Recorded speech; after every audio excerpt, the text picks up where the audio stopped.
Micro irrigation ద్వారా హార్టికల్చర్ని ప్రోత్సహించి Handri నివ project ద్వారా చెరువులను నింపి అలనాటి శ్రీ కృష్ణదేవరాయల వారి వైభవాన్ని కళ్ళకు కట్టినట్టుగా రాయలసీమను రత్నాల సీమగా ఈరోజు మారుస్తున్నాం అధ్యక్ష. ముఖ్యంగా మా నియోజకవర్గంలో కూడా ప్యాడీ ప్రొక్యూరింగ్ మీరు మంత్రి గారు చెప్పే విధంగా చెప్తున్నారు.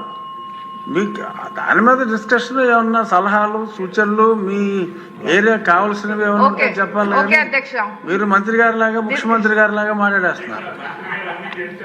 అన్ని మంత్రి గారు అందుకే చెప్తున్నా లాస్ట్ అధ్యక్ష మంత్రి గారు చెప్పారు. దాన్ని కొంచెం మేము కూడా మా నియోజకవర్గంలో కూడా ప్యాడీ ప్రొక్యూరింగ్ సెక్టర్ ని ఏర్పాటు చేయడం జరిగింది అధ్యక్ష. దానివల్ల దళారుల వ్యవస్థను వల్ల ఇబ్బంది పడుతున్న రైతులను ఆదుకోవడం జరుగుతుంది అధ్యక్ష. దీన్ని కూడా మంత్రివర్యులకు మీ ద్వారా తెలియజేస్తూ వెంటనే ఆ నష్టపరిహారాన్ని కూడా వెంటనే చెల్లించవలసిందిగా మీ ద్వారా తెలియజేస్తున్నారు. థ్యాంక్ యూ అధ్యక్ష.